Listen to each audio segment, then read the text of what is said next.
Nature and significance of management. तो जब भी हम ये चैप्टर का नाम पढ़ते हैं, सबसे पहली चीज़ दिमाग में ये आती है कि हमें मैनेजमेंट का नेचर और उसकी सिग्निफिकेंस यानी इंपॉर्टेंस के बारे में जानना है। तो नेचर और इंपॉर्टेंस के बारे में जानने से पहले तो हमें ये जानना पड़ेगा कि मैनेजमेंट क्या है।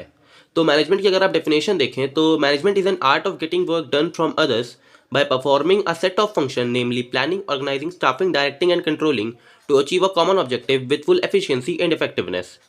अब इसको अगर एक एग्जांपल से समझे तो मान लो एक कपड़े की दुकान है, उसको जो है उसने गोल सेट किया कि हमें मार्केट का 50% शेयर कैप्चर करना है। ये उसने मेन गोल सेट किया। अब इसे अचीव करने के लिए वो 5 फंक्शन परफॉर्म करेंगे, जो कि है हमारे planning, organising, staffing, directing and controlling.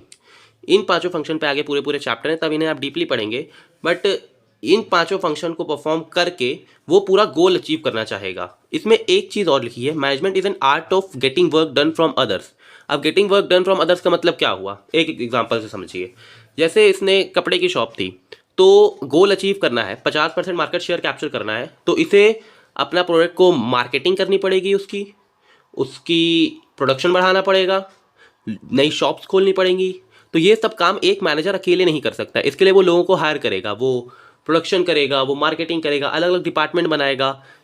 इसी चीज़ को कहते हैं getting work done from others, यानी दूसरों से काम कराना। लास्ट में 2 चीज़ें लिखी हैं, एफिशिएंसी एंड इफेक्टिवनेस। अब आप ध्यान दें, एफिशिएंसी में यहाँ वर्ड आता है एक सी, इसको आप जब आप प्रोनाउंस करेंगे एफिशिएंसी तो सी हाईलाइट हो रहा है, और इफेक्टिवनेस में टी।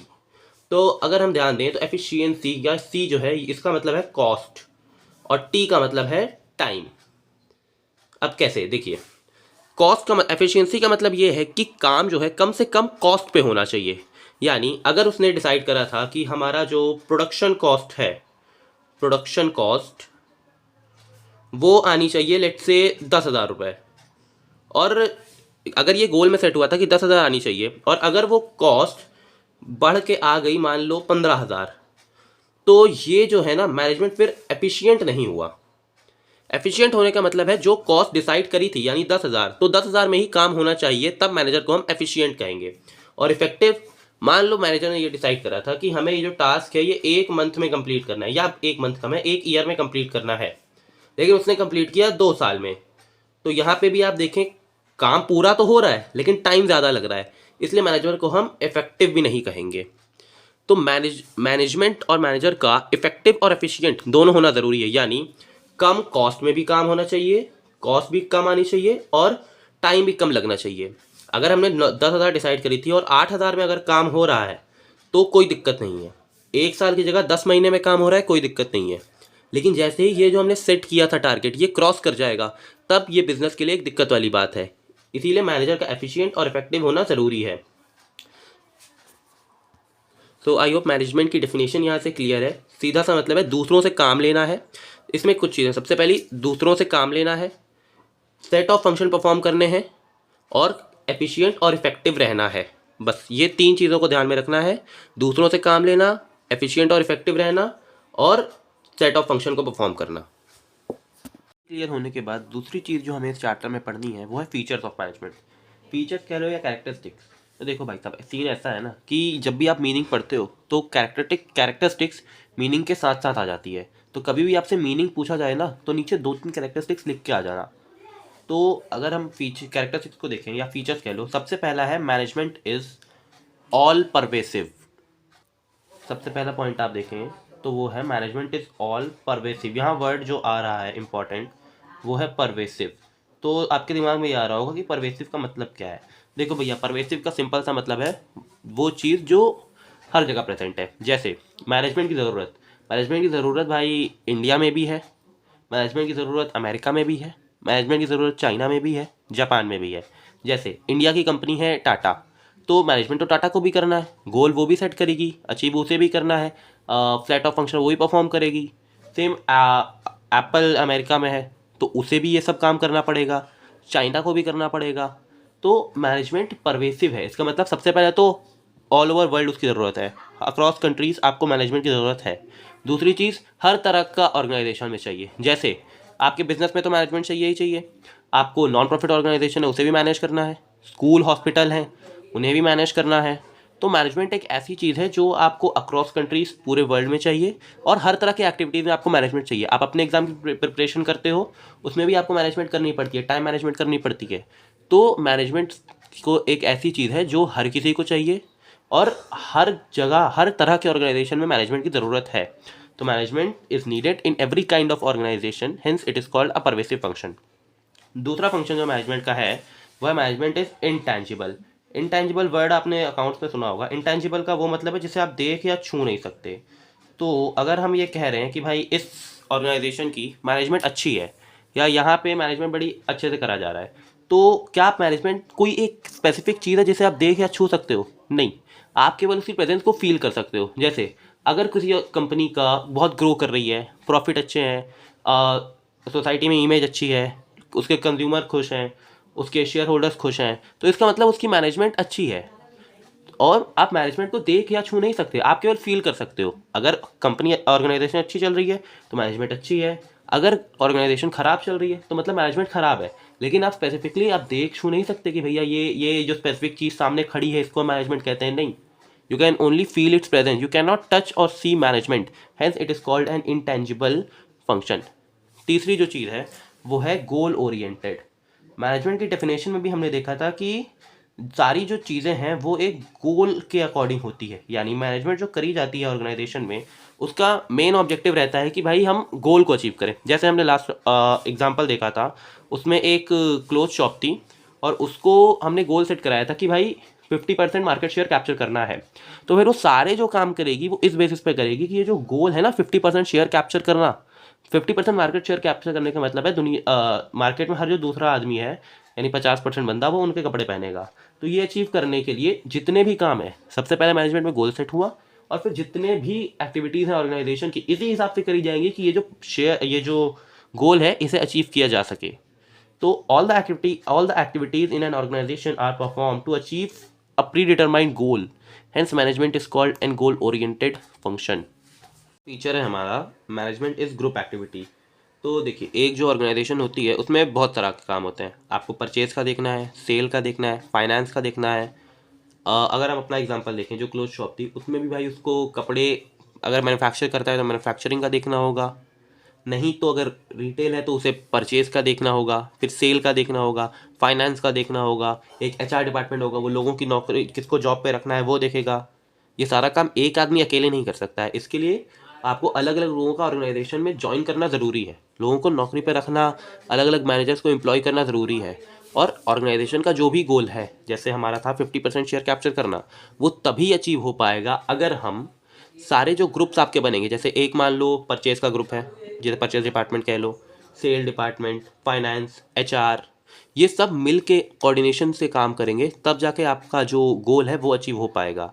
मैनेजमेंट को हम ग्रुप एक्टिविटी कहते हैं क्योंकि इसमें आपको एक आदमी सारे काम नहीं कर सकता, ज़्यादा लोगों को एम्प्लॉय करना पड़ेगा, लोगों को नौकरी पर रखना पड़ेगा, उनसे काम करवाना पड़ेगा, और ऐसे कोऑर्डिनेशन में काम कराना पड़ेगा कि आपका जो मेन गोल है वो अचीव हो सके। अगला जो हमारा फीचर है वो है management is multi dimensional. Multi dimensional यानी मैनेजमेंट की एक से ज़्यादा डायमेंशन है। यानी मैनेजमेंट की बेसिकली देखा जाए तो 3 डायमेंशन है। सबसे पहली है मैनेजमेंट ऑफ वर्क, दूसरी है मैनेजमेंट ऑफ पीपल, और तीसरी है मैनेजमेंट ऑफ ऑपरेशन। अब अगर आप इन तीनों को देखें तो एक ऑर्गेनाइजेशन में कई तरह के काम होते हैं, जैसे परचेज, आपका परचेज, सेल, फाइनेंस। तो मैनेजमेंट की मल्टी डायमेंशन में पहली डायमेंशन जो मैनेजमेंट ऑफ वर्क है, इसका मतलब हुआ कि एक ऑर्गेनाइजेशन को और मैनेजमेंट को काफ़ी सारे कामों पे ध्यान देना पड़ता है, जैसे परचेज, सेल, फाइनेंस, एचआर। ये सारे जो आपके वर्क हैं, इन वर्क पे मैनेजमेंट को ध्यान देना पड़ता है, इसी को आप कहते हैं management of work. Management of people का क्या मतलब हुआ कि भाई एक ऑर्गेनाइजेशन में बहुत सारे लोग काम करते हैं।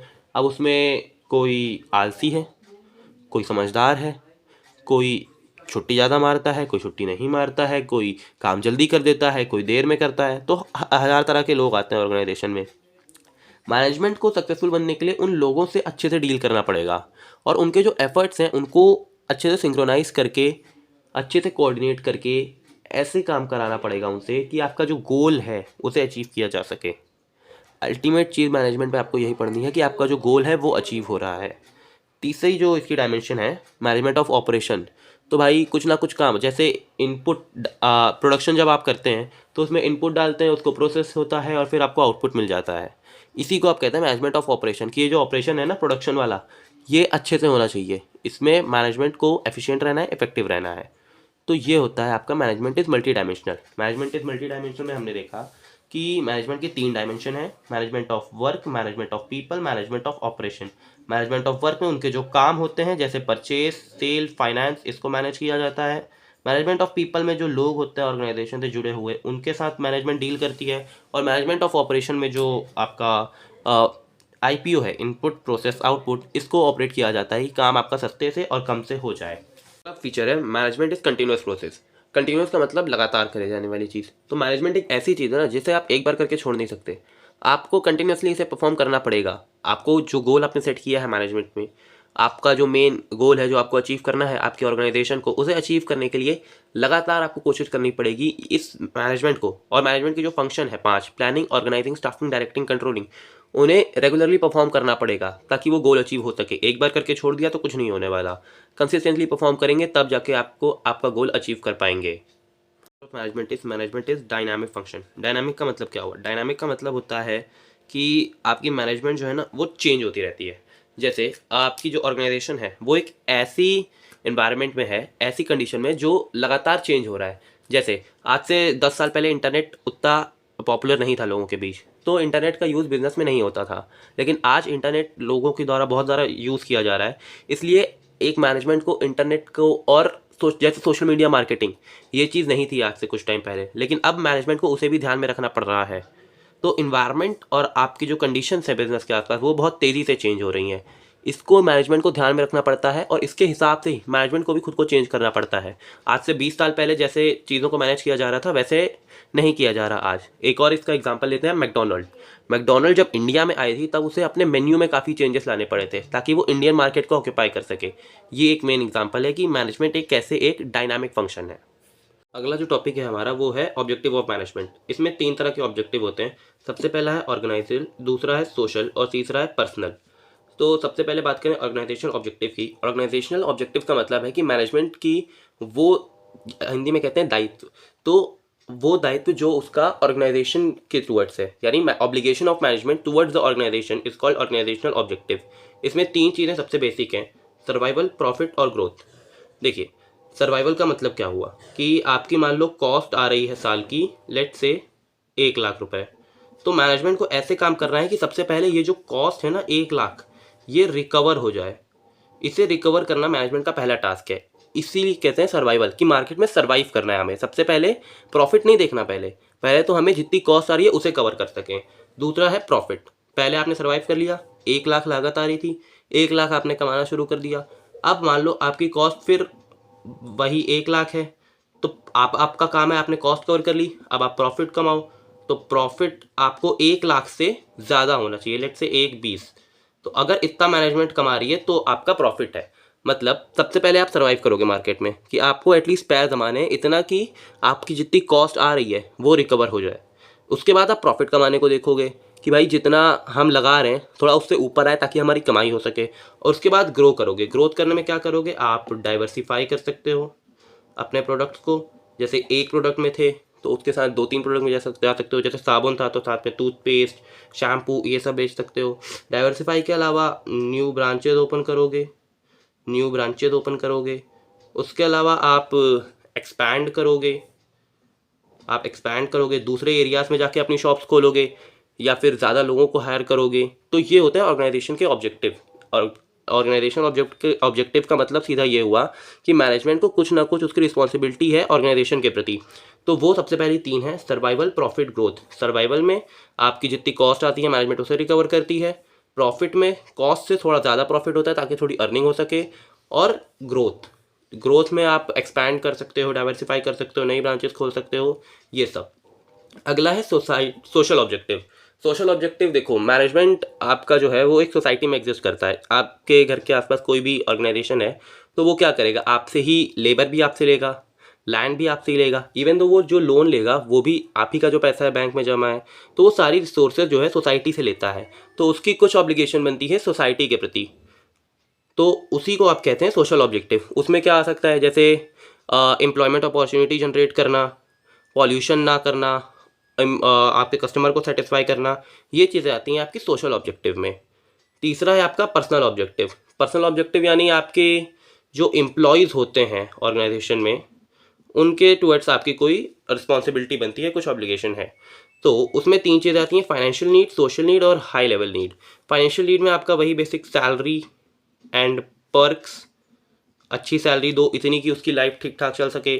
सोशल नीड, उसको एक अच्छा इन्वायरमेंट दो, गुड इन्वायरमेंट ऑफ वर्किंग, अच्छी वर्किंग कंडीशन दो, और उसको रिस्पेक्ट करो। ये नहीं है कि एम्प्लॉय है तो गंदा व्यवहार करा, अच्छे से रहना। और हाई लेवल नीड में आपका प्रमोशन आ गया, या फिर जो हॉलीडेज़ के लिए कुछ कंपनीज भेजती हैं एम्प्लॉयज़ को, वो सब।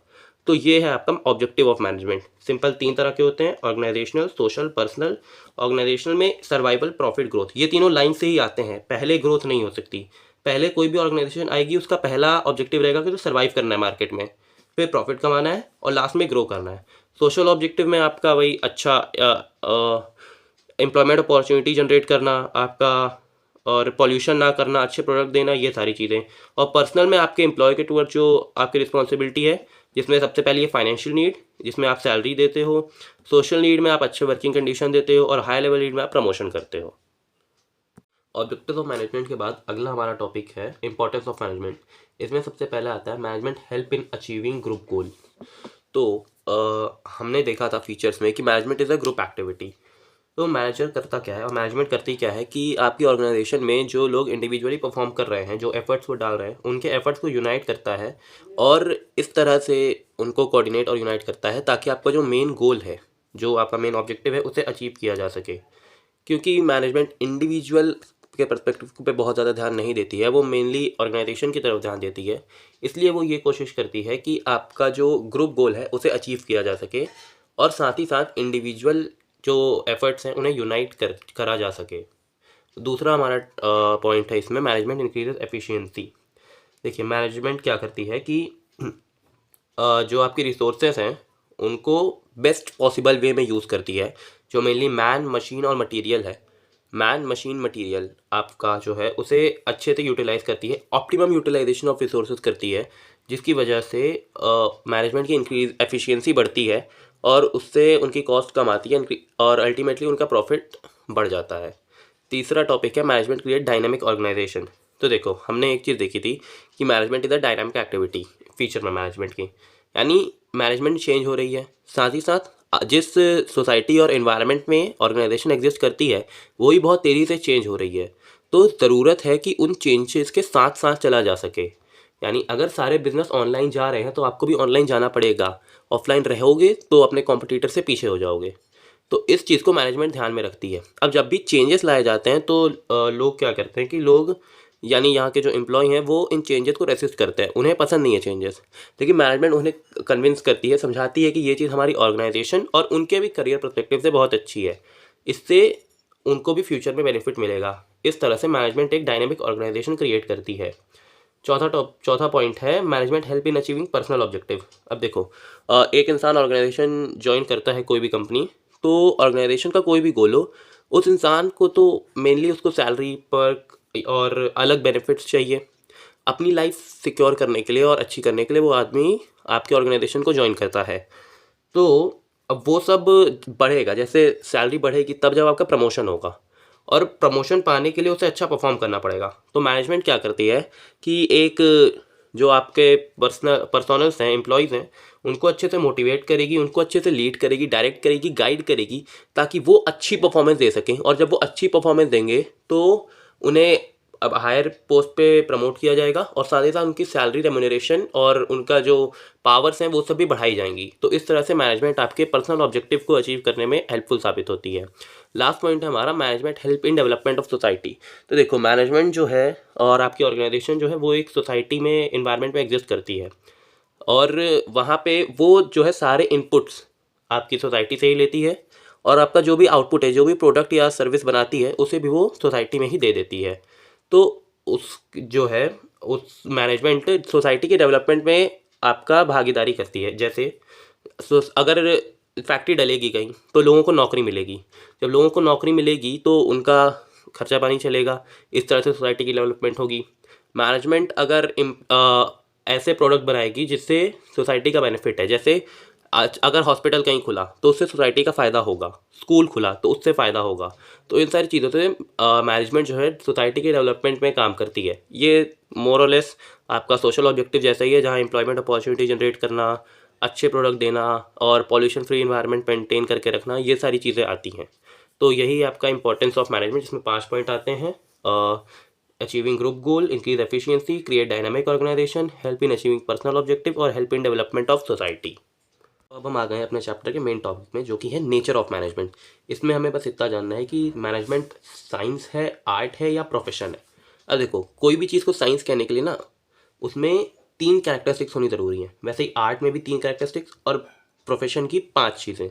तो सबसे पहले अगर साइंस को हम चेक करें तो किसी भी चीज़ को साइंस कहने के लिए ना उसमें जो मेन 3 चीज़ें होनी चाहिए, उसमें सबसे पहले सिस्टमेटाइज बॉडी ऑफ नॉलेज।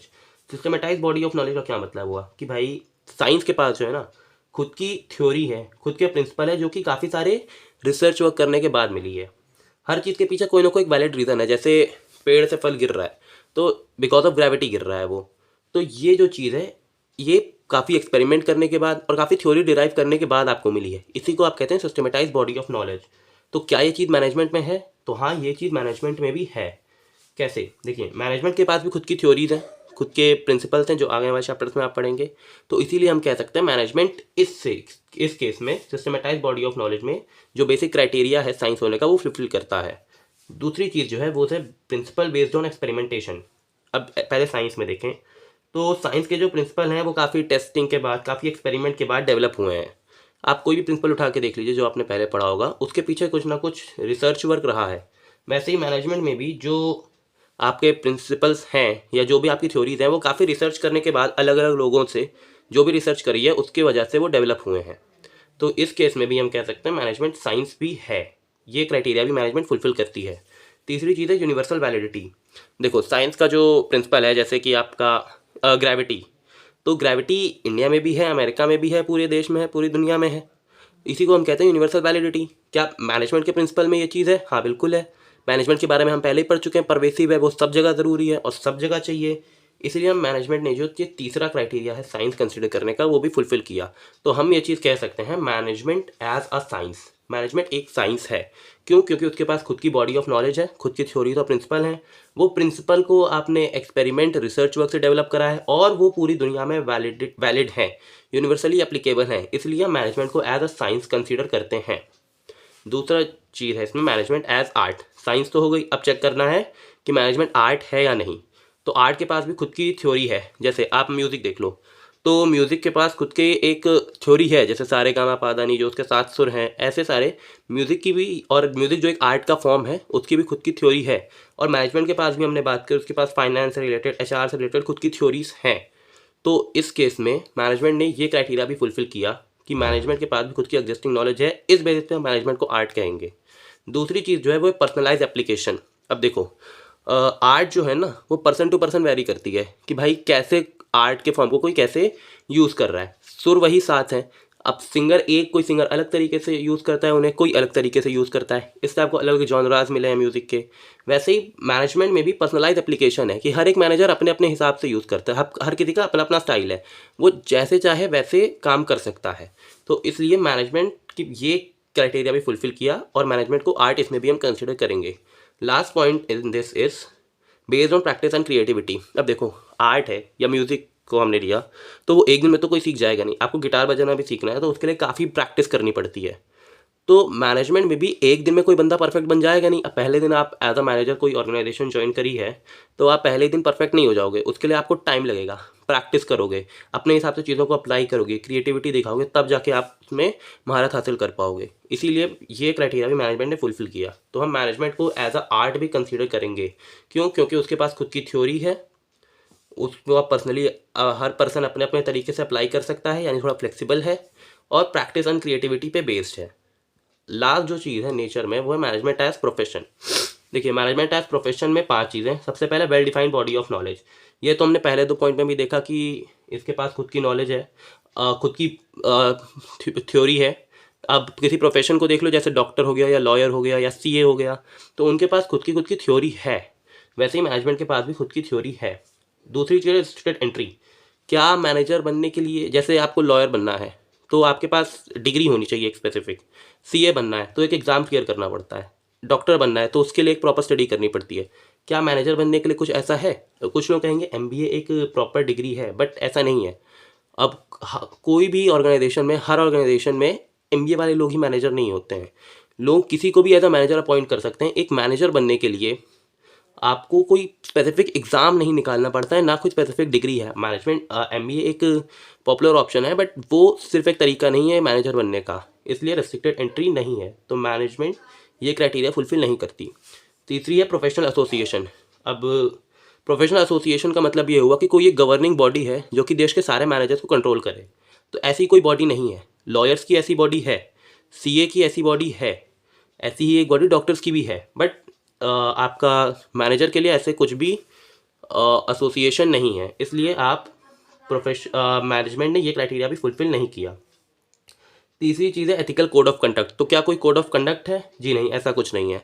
आपको एक डॉक्टर का एथिकल कोड ऑफ कंडक्ट होता है कि जैसे कोई मरीज़ है, ऑपरेशन इमरजेंसी है तो उसका इलाज करे, लेकिन मैनेजमेंट में ऐसा कोई सीन है नहीं। तो मैनेजमेंट यहाँ पे भी ये क्राइटेरिया भी फुलफिल नहीं करती है। तीसरी चीज़ है सर्विस मोटिव। क्या मैनेजमेंट सोसाइटी को सर्व करने के लिए करी जाती है? नहीं। हाँ, आप ये कह सकते हो कि उसका सोसाइटी के टूवर्ड्स कुछ रिस्पॉन्सिबिलिटीज़ हैं, बट सर्विस मोटिव के लिए मैनेजमेंट नहीं करी जाती है। मैनेजमेंट का मेन काम है अपनी ऑर्गेनाइजेशन को प्रॉफिटेबल बनाना, उसको ग्रो करना। सर्विस कहीं से भी मैनेजमेंट का कोई उसका ऑब्जेक्टिव नहीं है। इसीलिए आप कह सकते हो कि हम यहाँ से ये कंक्लूड करेंगे कि मैनेजमेंट एक प्रोफेशन नहीं है। तो इस टॉपिक को यहीं पे कंक्लूड करते हैं। मैनेजमेंट एज साइंस हाँ हम कंसीडर करते हैं, क्योंकि उसके पास खुद की थ्योरी है, प्रिंसिपल हैं जो एक्सपेरिमेंट से बने हैं और वो यूनिवर्सली एप्लीकेबल हैं। तो मैनेजमेंट एज अ साइंस है। Management as an art, theory है खुद की, पर्सनलाइज एप्लीकेशन है, based on practice and creativity, तीनों चीज़ें फुलफिल करता है। तो मैनेजमेंट को हम आर्ट भी कंसीडर करेंगे। मैनेजमेंट एज प्रोफेशन, हाँ well defined body of knowledge तो है, लेकिन ना रिस्ट्रिक्टेड एंट्री है, ना प्रोफेशनल एसोसिएशन है, ना कोड ऑफ कंडक्ट है और ना ही सर्विस मोटिव है। तो हम इसे भी एज प्रोफेशन कंसीडर नहीं करेंगे। टॉपिक है हमारा level and function of management. तो लेवल ऑफ मैनेजमेंट की बात करें तो मैनेजमेंट के 3 लेवल होते हैं, टॉप लेवल, मिडिल लेवल और लो लेवल। एग्जाम में आया तो आप ऐसा डायग्राम बना सकते हैं आसानी से, ट्राइंगल, उसको 3 पार्ट में डिवाइड कर दिया। सबसे पहले आता है टॉप लेवल, सबसे बड़ा लेवल यही होता है। इसमें आपका board of director, CEO, managing director, general manager, ये सब आते हैं। दूसरा होता है मिडिल लेवल, इसमें डिपार्टमेंटल मैनेजर, जैसे सेल्स डिपार्टमेंट है उसका हेड, परचेज डिपार्टमेंट का हेड, फाइनेंस डिपार्टमेंट का हेड, ये सब। तीसरा है लो लेवल, ये सबसे छोटे लेवल के मैनेजर होते हैं, इसमें सुपरवाइजर और फोरमैन होते हैं। अब इनके जो है अपने अपने फंक्शंस होते हैं। उन फंक्शंस की बात करें तो सबसे पहले आता है top level manager. Top level manager के क्या फंक्शन होते हैं? अब देखो, टॉप लेवल मैनेजर कंपनी के मेन हेड होते हैं, पूरा जो ओवरऑल फंक्शन है उसके लिए यही रिस्पॉन्सिबल होते हैं। तो ये जो है ऑब्जेक्टिव डिटरमाइन करते हैं, और डिटरमाइनिंग ऑब्जेक्टिव में ये आता है कि आपका जो एंड गोल है, जो मेन गोल है ऑर्गेनाइजेशन का, वो आपके टॉप लेवल मैनेजर डिसाइड करेंगे। जैसे जियो है, अब उसने ये डिसाइड करा कि हम अभी जियो ने कुछ टाइम पहले अपने रिचार्ज के जो प्राइसेस हैं वो बढ़ाए थे, तो ये किसने डिसाइड करा? ये आपके टॉप लेवल मैनेजर ने डिसाइड करा। तो जो मेन डिसीजन होते हैं, सबसे बड़े डिसीजन, वो आपके टॉप लेवल मैनेजर लेते हैं। इसी को आप कहते हैं डिटरमाइनिंग ऑब्जेक्टिव। दूसरा है डिटरमाइनिंग पॉलिसी। पॉलिसी जैसे हो सकता है आपका ओनली कैश सेल। जैसे कोई आपकी ऑर्गेनाइजेशन है, वो ये डिसाइड करती है कि भैया हम क्रेडिट सेल नहीं करेंगे, हम उधार पे सामान नहीं बेचेंगे, हम केवल कैश में डील करेंगे। तो ये जो मेन पॉलिसी है, ये आपका टॉप लेवल मैनेजर डिसाइड करेगा। उसी के पास ये राइट होता है सारी चीज़ें डिसाइड करने का। इसके अलावा आपकी डिस्काउंटिंग पॉलिसी, कि कितना डिस्काउंट देंगे, ये भी आपकी टॉप लेवल मैनेजमेंट ही डिसाइड करेगी। तीसरा है असेंबलिंग रिसोर्सेज। असेंबलिंग रिसोर्सेज में क्या आता है कि आपका जो मेन रिसोर्सेज चाहिए आपको प्रोडक्शन के लिए, जैसे रॉ मटेरियल चाहिए रहेगा, आपको पैसा चाहिए रहेगा। पैसा जैसे मेन चीज़ आपका है कैपिटल। तो कैपिटल आप थोड़ा बहुत अगर जाने तो या तो ओनर्स फंड से आ सकता है या डेट से। अब पैसा कहाँ से रेज करना है, कि बैंक से लोन लेना है, शेयर इशू करने हैं, डिबेंचर इशू करने हैं, ये जो मेन डिसीजन है ये आपका टॉप लेवल मैनेजमेंट लेगी। चौथा है अप्रूविंग बजट। अप्रूविंग बजट में क्या आता है कि आपने जितना भी आपका खर्चा है, एक कंपनी का जो है साल भर का बजट बना के चलती है कि हम इतना रुपए खर्च करेंगे। तो वो जितना भी अमाउंट कंपनी खर्च करना चाहेगी वो टॉप लेवल मैनेजमेंट ही डिसाइड करती है। तो ये जो 4 बेसिक फंक्शन हुए टॉप लेवल मैनेजर के। मिडिल लेवल मैनेजर का क्या, इंटरप्रेटिंग पॉलिसीज। अब देखो टॉप लेवल में तो पॉलिसी बना दी कि भाई हम केवल कैश सेल करेंगे, तो सेल्स डिपार्टमेंट यहाँ पे क्या करेगा कि वो अपने एम्प्लॉयज़ को अच्छे से समझा देगा कि भैया कोई भी सामान जो है वो क्रेडिट पे नहीं बेचना है, हमें केवल कैश में डील करना है। तो ये जो भी पॉलिसीज़ हैं ये इंटरप्रेट करते हैं, इंटरप्रेट मतलब लोअर लेवल मैनेजर को है ये समझाते हैं। ये जो है बेसिकली टॉप और लोअर लेवल के बीच में एक लिंक की तरह काम करते हैं। They act as a link, एक लिंक के तौर पे काम करते हैं, दोनों के बीच में ब्रिज बनाते हैं। लो लेवल मैनेजर, इधर देखिए इससे और एक चीज़ आप समझ सकते हैं कि लो लेवल मैनेजर बहुत ज़्यादा होते हैं, मिडिल लेवल उससे कम और टॉप लेवल मैनेजर बहुत कम। सीईओ एक ही होगा कंपनी का, लेकिन सुपरवाइजर बहुत सारे हो सकते हैं।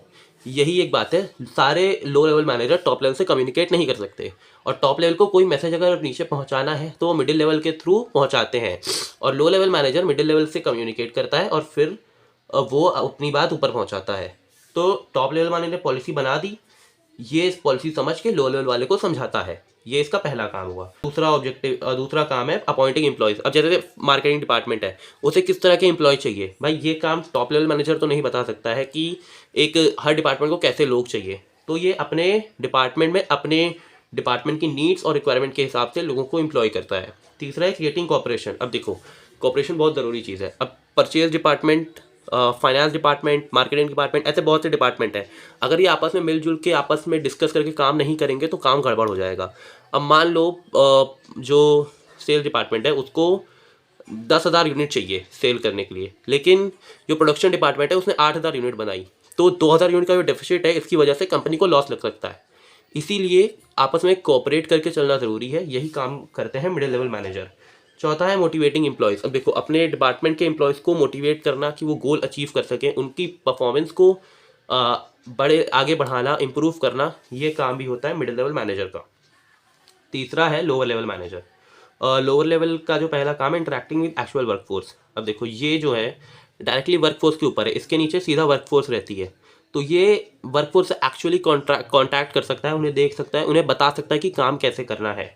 दूसरा है ओवरसीइंग एफर्ट, कि भैया क्या काम हुआ, कितना काम हुआ, जो डेली टास्क था, मंथली टास्क था, वो कंप्लीट हुआ, अचीव हुआ या नहीं हुआ, ये काम भी लोअर लेवल मैनेजर ही करता है। तीसरा है ensuring quality and minimum waste. अब देखो एक्चुअल जो प्रोडक्शन है वो देखता है लोअर लेवल मैनेजर, क्योंकि एम्प्लॉय क्या एक्चुअल में प्रोड्यूस कर रहा है उसके ठीक ऊपर लोअर लेवल मैनेजर है, तो वही चेक करता है कि क्या काम हुआ, कितना काम हुआ। अब वो ये इंश्योर करता है कि वेस्ट कम से कम हो और जो क्वालिटी आपने डिसाइड करी थी वो क्वालिटी मेंटेन रहे। आखिरी चीज़ है मेंटेनिंग सेफ्टी स्टैंडर्ड्स। अब देखो फैक्ट्री में आपका लो लेवल मैनेजर ही अवेलेबल रहेगा, और वो इस चीज़ का उसे खास ध्यान रखना पड़ता है कि सेफ्टी स्टैंडर्ड मेंटेन रहें, यानी कोई भी कहीं सिक्योरिटी में कोई चूक ना हो जिसकी वजह से कोई एक्सीडेंट या किसी तरह की दुर्घटना घटे जिससे कंपनी को प्रॉब्लम हो या एम्प्लॉय को भी प्रॉब्लम हो। तो ये सारे काम होते हैं आपके लो लेवल मैनेजर के। एक बार फिर से अगर फटाफट देखें, मैनेजमेंट के 3 लेवल हैं, टॉप, मिडिल, लोअर।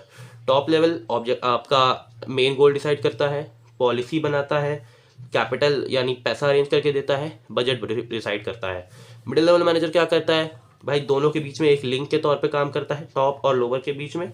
जो पॉलिसी उससे टॉप लेवल बनाती है वो उसे लो लेवल वाले को समझाता है, अपने डिपार्टमेंट में एम्प्लॉयज़ की भर्ती करता है अपने डिपार्टमेंट की नीड्स के हिसाब से, दूसरे डिपार्टमेंट के साथ कोऑपरेट करता है, अपने डिपार्टमेंट के एम्प्लॉयज़ को मोटिवेट करता है। लो लेवल मैनेजमेंट क्या करता है, ये भैया एम्प्लॉय के ठीक ऊपर है, तो उनसे डायरेक्टली वो इंटरैक्ट करता है, उनका काम देखता है, कितना काम हुआ, कैसे काम चल रहा है, क्वालिटी मेंटेन करता है, वेस्टेज को कम से कम करता है ताकि कॉस्ट कम आए, फालतू पैसा बर्बाद ना हो, टाइम ना बर्बाद हो, और सेफ्टी स्टैंडर्ड। आ चुके हैं चैप्टर की एंड की तरफ। इसमें बहुत सिंपल सा और आसान सा टॉपिक है, फंक्शंस ऑफ मैनेजमेंट।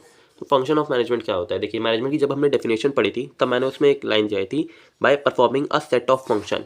ये वही सेट ऑफ फंक्शन है जो कि है planning, organising, staffing, directing, controlling. ध्यान रहिए इसी सीरियल ऑर्डर में परफॉर्म किए जाते हैं। सबसे पहले प्लानिंग होती है, फिर ऑर्गेनाइजिंग, फिर स्टाफिंग, डायरेक्टिंग, कंट्रोलिंग। इन्हें शॉर्ट में आप पोस्ट डीसी भी कहते हैं। पोस्ट डीसी, पी से प्लानिंग, ओ से ऑर्गेनाइजिंग, एस से स्टाफिंग, डी से डायरेक्टिंग, सी से कंट्रोलिंग। ये इसी सीरियल ऑर्डर में करी जाती हैं और ये हर लेवल ऑफ मैनेजमेंट में करी जाती है, टॉप लेवल भी, मिडिल लेवल भी, लो लेवल भी। ये आगे चल के आपके पूरे पूरे चैप्टर हैं, तब इन्हें आप बहुत डीप में पढ़ेंगे। अभी एक छोटा सा ओवरव्यू लें तो सबसे पहला फंक्शन जो है वो है प्लानिंग। तो प्लानिंग आपने अपने डेली लाइफ में भी सुना होगा। प्लानिंग सीधा सा मतलब है प्लान करना, पहले से डिसाइड कर लेना कि कौन करेगा, क्या करेगा, कब करेगा, कैसे करेगा, या एक काम कैसे होना है, एक आपका ऑब्जेक्टिव है उसे अचीव कैसे कर सकते हैं, ये चीज़ आप प्लानिंग में डिसाइड करते हैं, पूरा रोड मैप तैयार करते हैं प्लानिंग के अंदर। इसके ये जो है ये प्लानिंग प्रोसेस है, मतलब स्टेप है। सबसे पहले आप एक ऑब्जेक्टिव सेट करते हैं, फिर प्रीमाइसेस डेवलप करते हैं। ये जब आप प्लानिंग प्रोसेस पढ़ेंगे तब उसमें काफ़ी डीप में पढ़ने को मिलेगा। फिर आइडेंटिफाइंग कोर्स ऑफ एक्शन, यानी उस जो ऑब्जेक्टिव सेट किया है उसे कैसे अचीव कर सकते हैं, वो way of achieving that objective, उसे अब कहते हैं आइडेंटिफाइंग कोर्स ऑफ एक्शन। फिर उसके आप प्रोज और कॉन्स निकालते हैं। इसमें आप निकालते हैं प्रोज एंड कॉन्स, मतलब पॉजिटिव्स और नेगेटिव्स का पता लगाते हैं। उसके बाद सारे एक प्लान को या एक से ज़्यादा प्लान को आप सिलेक्ट करते हैं, फिर उसे इम्प्लीमेंट करते हैं। और फॉलो अप एक्शन का मतलब है कि आप चेक करते हैं कि प्लान सही से काम कर रहा है या नहीं कर रहा है। ये पूरा प्लानिंग प्रोसेस है। उसके बाद प्लान करने के बाद, ऑब्जेक्टिव सेट करने के बाद, यानी गोल सेट करने के बाद, आपका दूसरा आ जाता है ऑर्गेनाइजिंग। ऑर्गेनाइजिंग में पहला आपका स्टेप है कि identification and division of work. देखिए ऑर्गेनाइजिंग में मेनली क्या होता है, आपने गोल सेट कर लिया, उसके बाद आपका जो ऑर्गेनाइजेशन है उसे आप अलग अलग पार्ट्स में और अलग अलग डिपार्टमेंट में डिवाइड करोगे। जैसे परचेज डिपार्टमेंट अलग, मार्केटिंग अलग, फाइनेंस अलग, एचआर अलग, तो वो काम आप करते हो। तो इसी में सबसे पहला identification and division of work. काम आइडेंटिफाई करा, जैसे आपको परचेज करना है, प्रोडक्शन करना है, सॉरी मार्केटिंग करनी है, फाइनेंस की ज़रूरत है, एचआर चाहिए। काम आइडेंटिफाई करा, उसे डिवाइड कर दिया, उसके बाद डिपार्टमेंट बना दिए। जैसे परचेज डिपार्टमेंट अलग, सेल्स डिपार्टमेंट अलग, फाइनेंस डिपार्टमेंट अलग, एचआर डिपार्टमेंट अलग। ये उसके बाद असाइनमेंट ऑफ ड्यूटीज़, भैया हर किसी को बता दिया कि उसकी क्या रिस्पॉन्सिबिलिटी है, उसे क्या काम करना है। तो ये हो गया आपका असाइनमेंट ऑफ ड्यूटीज़। चौथा और लास्ट स्टेप होता है इसमें एस्टैब्लिशिंग रिपोर्टिंग रिलेशन, मतलब एम्प्लॉयज़ को ये बताना कि उन्हें किसे रिपोर्ट करना है, कौन किसको रिपोर्ट करेगा, कब करेगा, ये चीज़ आप इस लास्ट स्टेप में करते हैं। तो ये आपके 2 स्टेप हो गए। और इसके बाद जो आपका तीसरा स्टेप है वो है स्टाफिंग। तीसरा फंक्शन ऑफ मैनेजमेंट है स्टाफिंग। स्टाफिंग का मतलब आप ये समझ सकते हैं लोगों को नौकरी पर रखना, जो आपकी जॉब की रिक्वायरमेंट है एम्प्लॉयज़ की, उसे फुलफ़िल करना। इसमें सबसे पहले आप पता लगाते हैं कितने लोगों की ज़रूरत है, उसके बाद उन्हें रिक्रूट करते हैं, select, placement, orientation, training development, performance appraisal, promotion, career planning और कंपनसेशन। ये सारी चीज़ें जब आप स्टाफिंग चैप्टर पढ़ेंगे उसमें आराम से डीपली मिलेंगी। स्टाफिंग का मोटा मोटी इतना मतलब है कि भैया लोगों को नौकरी पर रखना है, जो आपकी जॉब पोजीशन जो आपने ऑर्गेनाइजिंग में आपने बनाई थी वैकेंट पोजीशंस, उन्हें भरना है, लोगों को उन पे नौकरी पे रखना है और उनसे काम लेना है। उसके बाद आता है डायरेक्टिंग। देखो डायरेक्टिंग में प्रोसेस नहीं है डायरेक्टिंग का, उसके 4 एलिमेंट हैं। ये जो चारों हैं ना, ये डायरेक्टिंग के एलिमेंट हैं। सुपरविजन, कम्युनिकेशन, लीडरशिप, मोटिवेशन, सब सुने सुने चीज़ें हैं। सुपरविजन मतलब नज़र रखना, कम्युनिकेशन मतलब transfer of ideas, transfer of thoughts, मतलब एक आदमी दूसरे आदमी को अपनी बात समझा पा रहा है। लीडरशिप मतलब लीड करना उनको एक कॉमन गोल की तरफ। मोटिवेशन मतलब मोटिवेट करना। ये 4 एलिमेंट है डायरेक्टिंग में, इसमें कुछ बड़ी चीज़ नहीं है। उसके बाद है कंट्रोलिंग। कंट्रोलिंग में आप चेक करते हैं कि आपने जो ऑब्जेक्टिव बनाया था और उसके हिसाब से जो आपने काम करा है वो काम सही हुआ है या नहीं। आप जिस राह पे चल रहे हैं वहाँ से आपको जो गोल सेट किया था वो अचीव कर पाएंगे या नहीं।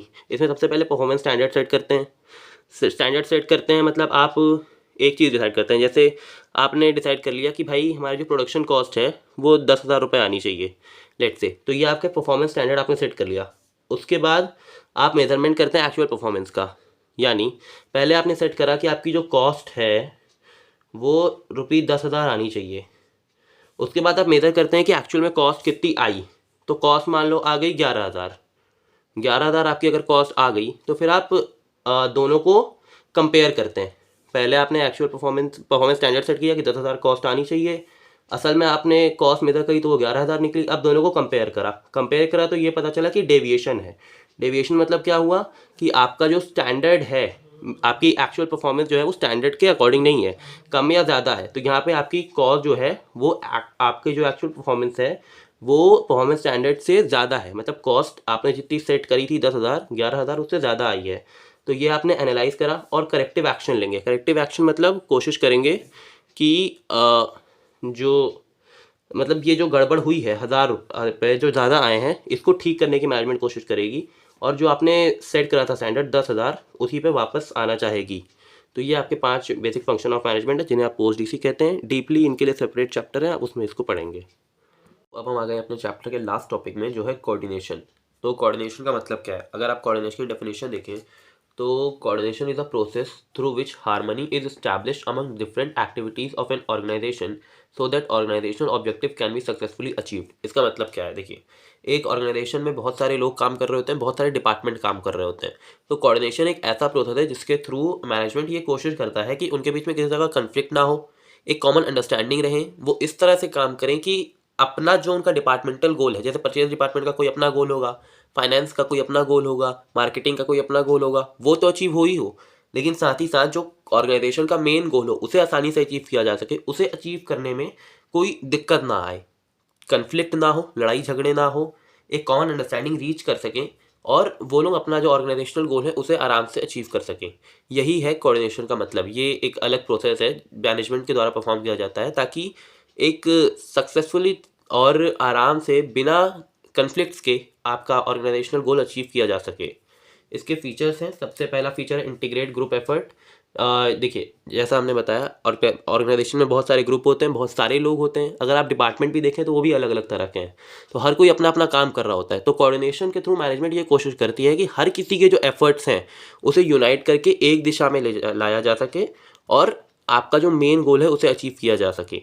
अल्टीमेटली आपको मेन गोल अचीव करना है और जो हर डिपार्टमेंट, हर ग्रुप अलग अलग काम कर रहा है उसे एक इंटीग्रेट करना है ताकि मेन गोल को अचीव करने में आसानी हो। दूसरा फीचर है हमारा यूनिटी ऑफ एक्शन। तो यूनिटी ऑफ एक्शन का मतलब है कि आपके जो अलग अलग एक्टिविटीज़ हो रही हैं उनके बीच में कोऑर्डिनेशन रहना चाहिए, उनके बीच में कॉमन अंडरस्टैंडिंग रहनी चाहिए। उनको पता होना चाहिए कि एक का जो आउटपुट है वो दूसरे का इनपुट रहेगा। जैसे सेल्स डिपार्टमेंट ने मान लो परचेज डिपार्टमेंट को या प्रोडक्शन डिपार्टमेंट को ये बताया कि इस महीने हमारा 10,000 यूनिट बिक सकता है, तो ये उसने जो आउटपुट दिया 10,000 यूनिट बिक सकता है, सेल्स डिपार्टमेंट ने, ये प्रोडक्शन डिपार्टमेंट ने एज अ इनपुट लिया और अब प्रोडक्शन डिपार्टमेंट इस हिसाब से आपका प्रोडक्शन करेगा कि इस मंथ 10,000 यूनिट जो बेचा जा सकता है उसकी सप्लाई को पूरा कर सके। तो इससे आप कहते हैं यूनिटी ऑफ एक्शन।